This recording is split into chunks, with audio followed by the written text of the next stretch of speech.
स्वाधीनतार दीर्घ वर्ष पर भी आज भी समस्त प्रकार मौलिक सुविधार वंचित अच्छे। गजपति जिला मोहना ब्लॉक माणिकपुर पंचायत बालीगंडा गाँव रे प्राय 70 ରୁ 80 परिवार बसवास करुवा बेले दीर्घ 500 रु ऊर्ध लोक बसवास कर समस्त प्रकार मौलिक सुविधार वंचित अच्छा। देखा गले पानीय जलर व्यवस्था नहीं, पक्का रास्ता नहीं, विद्युत संयोगीकरण ना। सीधा सड़क भाव कथा किसी महिला अच्छा सीधा सड़क प्रतिक्रिया आप परिचय कौन आप मो ना देवकी पूजारी। गाँव में विभिन्न प्रकार समस्या रही कौन कौन समस्या रही कौन कहे आम गाँव रे सबु समस्या अच्छे पानी नहीं रास्ता नहीं कि आम जो दोला कर भई नौ कि आम्बुलेंस नहीं किछि नहीं आमर सबु समस्या रे अच्छे। अभियोग करथिले कि माने जो समस्या नहीं कि कागो अभियोग करथिले? हाँ आमे अभियोग समस्त को करथिलु सरपंच ठारू जे कलेक्टर जाई अभियोग करथिलु। कौन किछि फल मिललानी? नहीं किछि फल मिलनी। आपनकर तो रास्ता मध्ये देखिलु जे रास्ता मध्ये नाही माटी रास्ता एबे वर्षा दिन रे तो एम्बुलेंस मध्ये आसी पार न तो केमिते नउचंते गर्भवती महिला मानु? आमे खटिया करी नउचो किंतु दोला बांधे करी खट ऊपर रखी धरि के जाउचो। से माणीपुर गाँ को गले पंचायत रे ठिया कले से माने आई के नउचोती एम्बुलेंस आई के नउची। निश्चित भाव जहाँ कि कहते ये जो गाँव को आसवा गले पक्का रास्ता नथिबारु माटी रास्ता रे आसिया पड़े एवं जदि वर्षा दिन जदि आसिले माटी रास्तार अवस्था शोचनीय हो जाए जहाँ फल कि गाँव को आम्बुलेंस आसी पारे नहीं जहाँ फल कि जो गर्भवती महिला को खटिया बुआ हो नेबा को पड़ी थाए।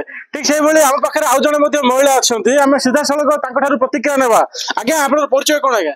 मोर नाम हूँ दुईता काजी ग्राम हूँ बालीगंडा पंचायत हूँ माणिकपुर ब्लॉक हूँ मोहना कौन सब समस्या रही गाँव रे? समस्या बोले आज्ञा सबुठारे समस्या अच्छी पानी रे समस्या का तापरे रास्ता घाट रे समस्या का सबुठारे आउ समस्या अच्छी। जो पानी जल बोली जो सोलार लगी कौन पानी लगी आज्ञा लगी सीना ट्यूबवेल अंटे पारनी नहीं। निश्चित भाव जहाँ कि कहते सरकार तरफ सोलार लाइट लगी सोलार जो आम सोलार पानी लगी जहाँ कि जो ग्रीष्म ऋतु आसिले पानी अंटुनी बोली कहते। ठीक से किसी पुरुष अच्छा गाँव आम सीधा सड़क प्रतिक्रिया नेबा। आज्ञा आप परिचय? आज्ञा सर मोर नाम हूँ कैबल्य पाइक गाँव हूँ बालीगंडा ग्राम 2 गोटी वार्ड मध्य मु गोटे पुरुष आ वार्ड मेंबर अटे।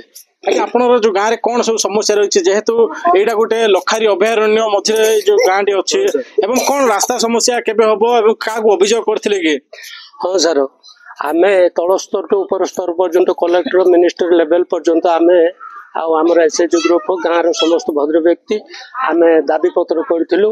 दाबी पत्र कले आज पर्यंत कामटा संपूर्ण ना कि काम सुविधा हो पारनी तेणुक आमे दुखित। बर्तमान फॉरेस्ट डिपार्टमेंट को कहले तांके जो पहाड़ अंचलटा आम लैंड जाऊँगी सेंचुरी जगह आम करूँ तापर तल स्तर टू रेवेन्यू जगह जोटी अच्छी पीएमजी रोड करूँ बोली कलेक्टर कहते किंतु से पीएमजी रोड आज पर्यंत हो पारनी। ये घाटी सेक्शन फॉरेस्ट डिविजन रो जो काम जाक कर 100 फुट गोटे मेटल कंक्रीट आउ टे रिच बाय रिच कर मझे जो माटी फाटी पकाउछंती वर्षा दिन धोई गले आउ थे जो रोड को से रोड आमर एमती शरीर को मलेरिया ज्वर बा गर्भर पेसेंट माने जोड़ा असुविधा अनुभव करूँ आ गाड़ी सुविधा आसी पारनु ओवर टाइम रास्ता भल नथिले आनी होनी तेणुक दूलार लोक सहयोग नहीं खटियार नहीं मेडिकल को ट्रीटमेंट करने सुजोग दौचु। ये अवस्था परिप्रेक्षी आम बहुत सम्मुखीन गति प्रकाश करूँ सर।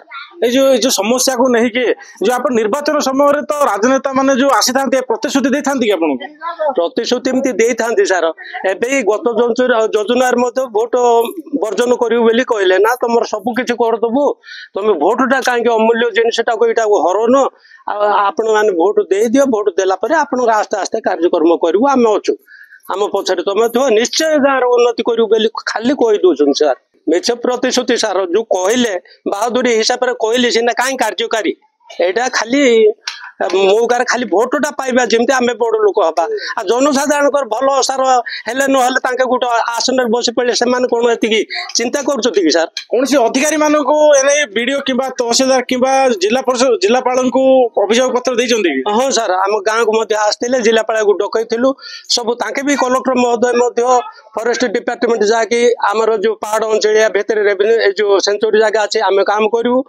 आउ जहाँ तौक अच्छी वीडियो महोदय कहते आम पीएमजी रोड तुम आरडीकी देकी सब करूँ कहले आज पर्यंत कार्यकारी किसी होनी से दुखर विषय सर निश्चित भाव जो बालीगंडा गाँ टी रही एक आदिवासी प्रवण गाँ एवं गाँव में प्राय 80 रु अधिक परिवार बसवास करुवा बेले 400 रु ऊर्ध्व जनसंख्या विशिष्ट ये गाँ एवं ये जो गाँ चारिपार्श्वे लखारी अभयारण्य रही एवं विभिन्न समस्या दे ये गाँ गति कर गाँव समस्या समाधान पाई बोली विभिन्न समय निर्वाचन समय जो राजनेता माने प्रतिश्रुति दे था कि विभिन्न प्रकार समस्या समाधान करदेवी बोली किंतु कौन सी प्रकार मिछ प्रतिश्रुति देथिबा नहीं राजनेता मान गाँ लोक अभियोग करुछन्ते तबे खबर प्रसारण पर केबे ए गाँ को सरकार दृष्टि पड़िबो ताहा ही देखिबा को बाकी रहिला। गजपति जिला बालीगंडारू तिरुपति विषय रत्न रिपोर्टर स्टूडियो।